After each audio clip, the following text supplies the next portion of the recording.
Alright, welcome back to the channel, everybody. I figured that'd work like for a decent screenshot. And the subject of today's video is how to replace parts inside of one of these four-wheel drive actuators for the Ram 2500, 3500 four-wheel drive series trucks. Mine's a 2017 Ram 3500 dually, Cummins, blah, blah, blah. And I've had the OEM fail on me. This one failed at about 97,000 miles or so. Truck was new to me, just maybe 6,000 miles before that. But I did speak with the previous owner, who's a super cool dude, and he disclosed to me that, yeah, no, this has never been tampered with. So this was the original. And then I put in one of the Amazon cheapos for about 85, 90 bucks. Excuse my hack here. I've been struggling with this for about a month now. But I promise you, if you have some spares left over after you've broken a few, this might be worth your time as far as repairing. I don't know how available these individual parts are going to be. If I can ever figure out where to source these, you know, they're stamped with some numbers on there, I believe, through the grease. So I'll look on there, and if I can figure out where to source those from, I'll certainly come up with a list of replacement parts. So the reason that we're looking at replacement parts is inside of these things, these plastic gears. This is what you'll hear people talk about when they they're just plastic inside, they're cheap, blah blah blah, and they're crap. They're absolute garbage. Ram, you guys at Mopar, you need to do better than that, man. I mean, come on, $500-600 for one of these things plus the installation cost. You guys are ripping us off. That's ridiculous. The OEM are ever so slightly, maybe a little bit more beefy plastic than the non-OEM. This is a non-OEM in white. Again, I believe the company was out of Korea, if I figured them out correctly by doing a little bit of internet tracing on them. Selling on Amazon. I've been in a lot of conversation with those guys via Amazon texting, messaging. Super easy to work with, I'll tell you that. A lot easier than getting a hold of freaking Mopar to ask questions on these. So anyway, let's get into this. So with this actuator, the places where they're going to end up failing on you is going to be on your little control board that sits inside of this box. So the control board, pretty basic. There's a motor that's missing from here. The motor in two of them so far for me has not failed. The motor just simply plugs onto those two pegs right there. So if you want to tear yours open, you can take a 12-volt battery, put a positive on one side, put a negative on the other side, and I almost guarantee you that your motor will spin. You might get a little poof of smoke out of it when you do that, but it'll continue to work, and it'll spin.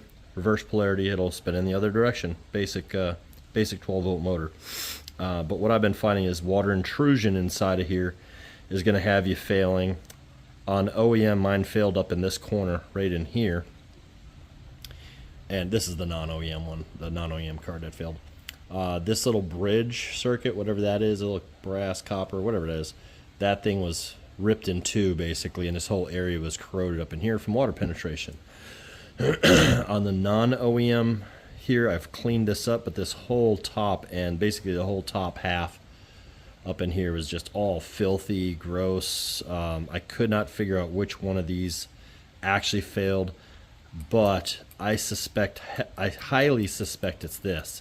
And you can find these little white boxes on Amazon. So there's the non-OEM. Hopefully it's focusing enough on there. Let's see if I can get that to happen. You might have better luck just zooming in on your screen. I don't think I'm going to be able to capture that number. Okay, there you go. So yeah, it's a very common part. Apparently, because you can buy them in like the 4-pack fairly cheap on Amazon. And I don't know how many pins it exactly has on there. Let's see if I can figure it out. I can't. But that part number should give it away. Anyway, so you're getting water penetration into these things, and that's causing the primary failure for a lot of people. The other thing that's failing heavily in these are the little plastic gears that are inside there. Very common. So this one's been torn open already. It's just so I could get at this. I wanted to see if there was a way to replace all these gears without having to remove these. So there's 3 of these, obviously aftermarket here. So there's 3 of these rivets right here that you, in order to replace one of these gears, you would have to actually drill out that rivet on this side here, and then it pops out. So all 3 of these have been popped out. We don't need to get in there. I didn't want to have to break that riveted seal to replace parts on here. When my OEM failed, the spring was failed over in this position, which would lock me into 4-wheel drive permanently. So if you're locked into 4-wheel drive, this repair is very likely for you. Very, very, very likely, because I'll show you which gear has failed locking you into 4-wheel drive. I believe this should get you there. So hang on. Okay, so this video is going to be long. That's all that's to it. Sorry it sucks, but it's just going to be long as I try to work through getting into this body here, so you guys can minimize your damage as much as possible. So this is actually the non-OEM body that I've got for this example, but it's identical. It's freaking identical in every way, shape, and form. There's no difference to this non-OEM, this OEM, than there is to this guy right here. So trust me, I've evaluated that. So on your OEM, you're going to have a black silicone RTV sealant that seals these case halves together. So just get in there with a razor blade and clean that all out. You probably have to get in here and clean these out to get at this little release tab. So these release tabs, you're gonna have to figure out a way, probably a second set of hands, but you get in there with a screwdriver, flathead screwdriver or something, get on that side of a tab, pull down, and then push up. So this is going to be really tricky to do on camera. I'm just not going to be able to realistically get all these suckers on cam without taking 2 hours of your time just to get into this box. Let's see if I can release it that way also. Maybe that might be easier. Oh, this is just going to be a pain in my ass. Okay, there you go. So you can go to the top side again. You're prying this tab, basically this part, away, and then you can see the case starting to separate. So that's how you got to do it on every one of those things. This is a very cheap seal that's on here, so don't expect much of a seal. There's no O-ring gasket inside of these things, but do the best you can to keep it upright, and I'll show you why in a second. So let me get that top off and be right back. And as you're removing these, don't forget that there's one last release tab. Sorry, right behind my bolt here actually, but there is one last one right back up in this area up in here. All right, so I take that back. You really don't need to keep it right side up, or excuse me, you don't really need to keep it upside down, because that would be actually upside down. Here's your electrical connector. So, but it'd be optimal if you can keep it upside down. So, and here's why. So there's this bar track right here running down, and then there's going to be this little black connector. This is a little magnetic black connector, and I want you to note exactly where that's at. If your spring has failed, hopefully in the 2-wheel drive position all the way over towards the passenger side of your vehicle, like this one is shown right here, that's great. Then note exactly where this little black bar is at. I don't count on my video here for showing you where yours should be. I have taken this apart and I lost track of it, so I do not know where that is supposed to start. That's a slider. Basically, as this gear turns, it travels up. It's got a magnet, so some of these different little resistors or whatever these are, it senses it's a positioning sensor basically, so it'll tell it when to stop spinning. Basically, it's going to say spin motor, spin motor, spin motor, spin motor, and the position of this eventually is going to say stop. That's enough. You're at your limit. So it'll just stop the motor from turning, so it won't just keep on clicking and clicking and clicking and clicking. Okay. So that's the only part that you really need to note the position of is at, and I'll show you that in a second. So this control board pops up super easy. It's got this little kind of a mounting pin location, like here. I think there's one right here. There might be one right there. Anyway, it's super basic, and it's just going to wiggle up. It's going to come right out, and there's your 4 electrical pins that come through your wiring harness connector. They're actually very robust. And yeah, there you go. That's all there's to that damn thing. Not much to it. Hoping I can find these boards somewhere too. So here's that little plastic piece with the traveling magnet. There's the magnet actually on top of it. Oh, there you go. You can see that now. So when you put this all back together, that's where you're going to want to make sure you try to put that in the exact same spot that you found it, assuming that this is all the way over to the right. If yours failed and it was all over to the left, yours might be all the way over here. Try to maybe put some, I don't know, paint mark, or I would even go as far as to scratch this thing, you know, exactly left and right. Show yourself where you want to have that when it's done. And the orientation is going to be very obvious. It's got this little barrel left-hand side in your video that goes over the top of that thing. And that's how it travels, basically. It's just going to move as these gears turn. It's just going to move on down. So set that aside. All right, what we're trying to get at is this gear right here.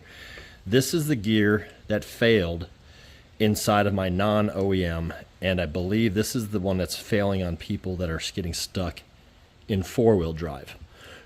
What it does is it's going to put you in 4-wheel drive. Normally, you know, you hit your actuator and then something happens where these teeth, these little tiny little bullshit plastic teeth, are going to fail on you. It's going to get bound up in there somehow, and it's going to smash these teeth. This thing's going to get a little cattywomp ass crooked on you, and it's just if I can find my non-OEM one, I'll show you exactly what I mean. All right, well, I'm not having any luck finding that, but it looks exactly the same as the black one does in this video, except slightly cheaper, slightly softer plastic than this one. So the question is, how do you get this stuff out of here, right? I mean, some of this is real easy. This gear pulls right out. This gear pulls right straight up. Boom. That's super easy. This one here, a little different story. This is what the whole video is about. How do you replace this guy, especially for those of you who are stuck in 4-wheel drive? The only way that I could figure it out before pulling this apart is to drill out these rivets, pop them out the other way, pull this whole thing apart, which is all fine. Inside of this body here, what pushes on this little housing here, this is basically like a bell. Let's see if I can show you that here. So there you go.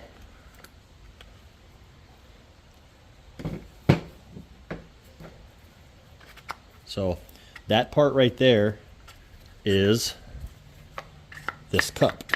All right, so there's no way to get at releasing this, because this shaft is going straight through there and it's impinging it, it's holding it. You can actually see the shaft. It sits right in this little nook right here. So that's holding your gear on. So what I did is figured out how to get rid of that, how to change that situation up. So what happens when under normal function here, when this is spinning correctly, you'll notice, hopefully you'll notice. All right, so let's start. Let me retract this real quick, hang on. All right, under normal circumstances, your motor starts turning, it engages this little gear wheel, it spins it this way, and slowly but surely, this just pushes that little metal bell housing along and eventually bottoms that spring out on the right hand side of it until you are, boom, at 4-wheel drive. This magnet would tell your computer to stop, and it would just hold it there. So there is a lot of pressure right now being pushed against this gear, if you will. I mean, there's pressures inside there anyway. It's not overwhelming, but it's there. All right. So you cannot remove this right now because there's a lot of force holding this guy via the spring that way. What we need to do is relieve that pressure. So if yours is not, if your gear isn't all messed up, even if it is, actually, now I think about it, because you should be able to spin this with all these guts removed until your tooth here, whatever you want to call this, is all the way retracted to the no load, no spring load, no tension, two-wheel drive position, and then unload it more. So completely pull that tension off. So this guy is still sitting up inside there, but it doesn't have any load pushing on this right now. Where'd that piece go? Where'd that piece go? So what you're doing is, this is how it is currently configured, but by pulling the load off, this stays there, but there's no, right? Okay, so now this is sitting there a little bit more freely, basically, and all that's holding that thing onto your gear is, oh, I hope I was on camera for that, is this little nubbin right here, these little splines. So what it did is, I want to, number one, unload by pulling this tension off of there, and now I want to get down there with a 90 degree preferably, and I want to get at the very tip. You can see the shiny tip. Oh, I hope I can stay on video for this whole dang thing. Let's see. Let me try to get my flash to work here. So I want to get down inside here. There's the little metal you can see now. I'm going to push it to the left. Come on. Just did this off camera before to make sure I could do it before taking all this video. Hang on. And of course I look up after I finished this video just a moment ago and realize I forgot to hit record again. So here we go again. So what's going on is you got the splines on this thing are trying to lock that gear, this little gear in. So you do have to get down in there with a little pressure. You could even start out maybe by using a small flathead screwdriver if you could find one of the right size. You want to take your load. Oops. Let me reset where I was supposed to be. All right, backing up just a hair. So we have two-wheel drive position.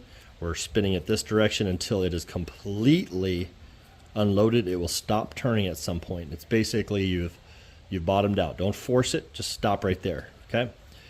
Once you feel that resistance, and you definitely will. Now go ahead and unload the tension off of there.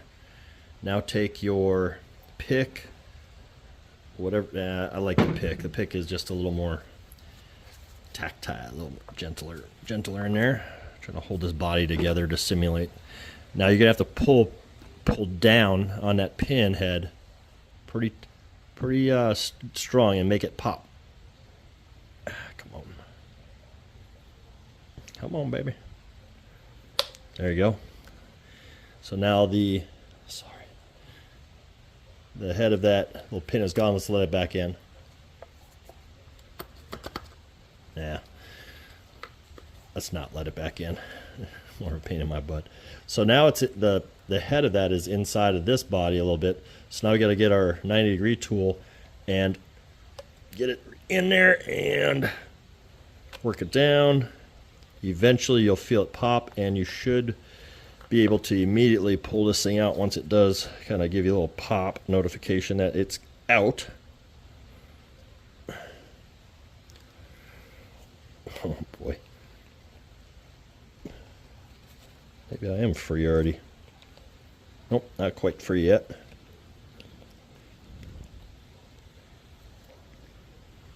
There it is. Okay. So I end up with a whole head in there in order to get that thing out. And then this guy will pop out. So there you go. Now the exact opposite for reinstall. Make sure that you pull this thing down to, oh there, let's show you this too. So when you let that thing go into two-wheel drive again, when you let that spring tension back, it's going to force that shaft back up in there, right? So that's all we were doing before, by pulling this load off, and then we were forcing this tip out of that black gear, popping it back inside that box for a moment. Now you take your new replacement gear per se, you got the flat side down, and now you should be able to just let this thing go, and it should quite quickly pop back in. Oh, that's right, I gotta start turning it, sorry.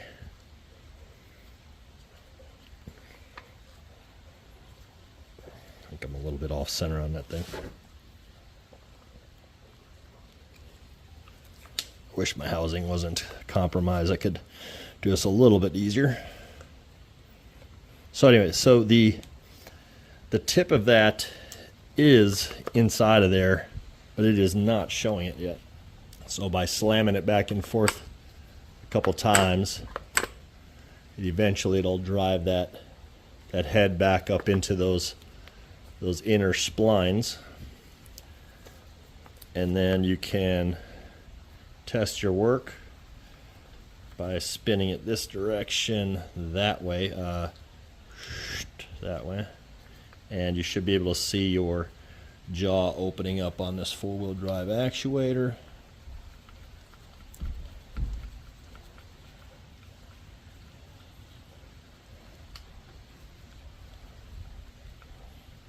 And there you go. All right.